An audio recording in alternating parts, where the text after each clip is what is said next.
Hi, it's Thomas Gronnemark, the Throiw-in coach. Here is the live throw-in analysis of the game Luton against Newcastle.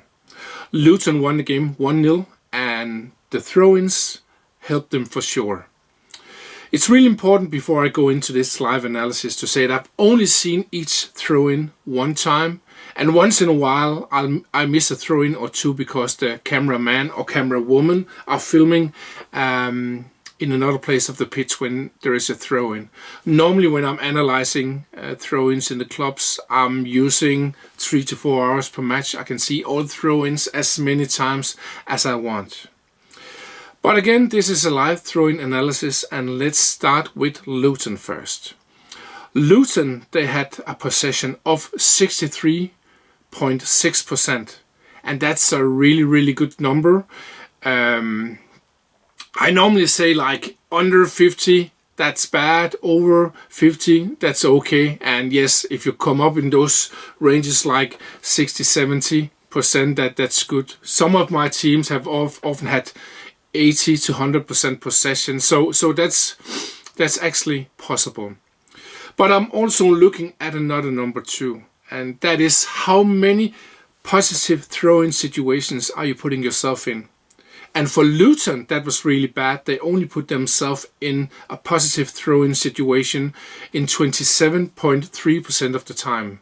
How can they have 63.6% possession and only set themselves in 27.3 positive situations?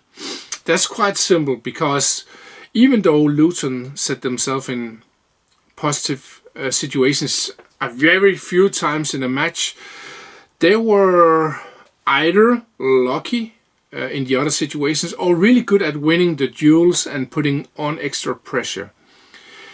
Again, I'll always recommend the teams to put themselves in so many positive throw-in situations as possible, because if you do that, you have a bigger chance of keeping possession or creating a chance. And if you lose the ball then that situation there, you can still put under pressure like you can if you put yourself in a bad situation. So, but generally, if you look at the throw-in possession, Luton did quite well, even though they didn't put themselves into many great situations. I'll say again that with this, at least for this game, fighting spirit from Luton, they could for sure improve their general performance if they put themselves in better throw-in situations in general. Because what I saw from Luton was that they put the ball into bad spaces. The players there didn't create so much high quality team space there. So even though they had good possession numbers, Luton, they could for sure improve the quality of the space they create. And another thing is that maybe in another game you aren't so lucky, or maybe in another game you are playing against a team who are just as good in the duels or just as aggressive in the duels like you, and then the numbers could have looked very different. Then we are coming to Newcastle, and they had a possession on 46.7%. That's not especially good, and I'll also say that with how can you say, a team with a lot of great players like Newcastle have, I expect them to be better with that number, because normally with a how can you say, a team with a lot of good players, you have the opportunities to create high quality space, and often because they also have a really good technique, you can really use that space. So, but again, I wasn't really impressed by Newcastle. Again, 46.7% possession.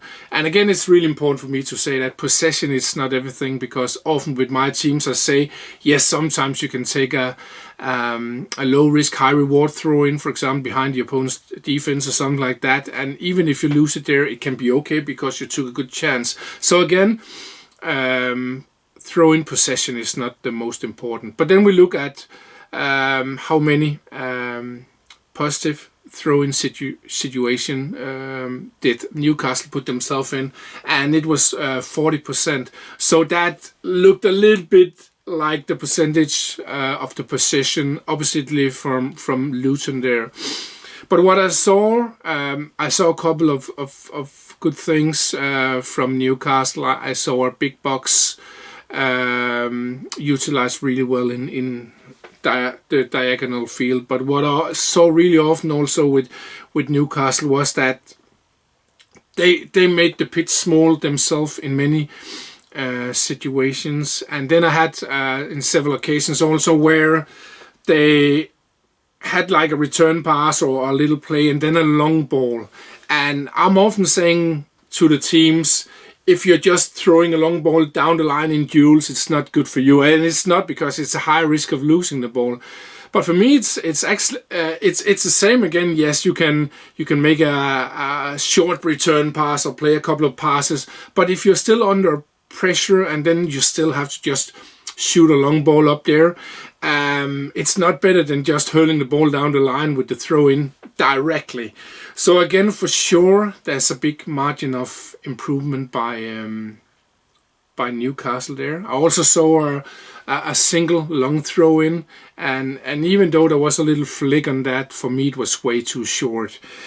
So again, if Newcastle want to use the long throw-in in other games, then for sure they want to have a how can you say, a higher quality throw. That could be the same throw, it could be another throw there. But again, you don't have to use long throw-ins no matter what team you are. It's up to you again.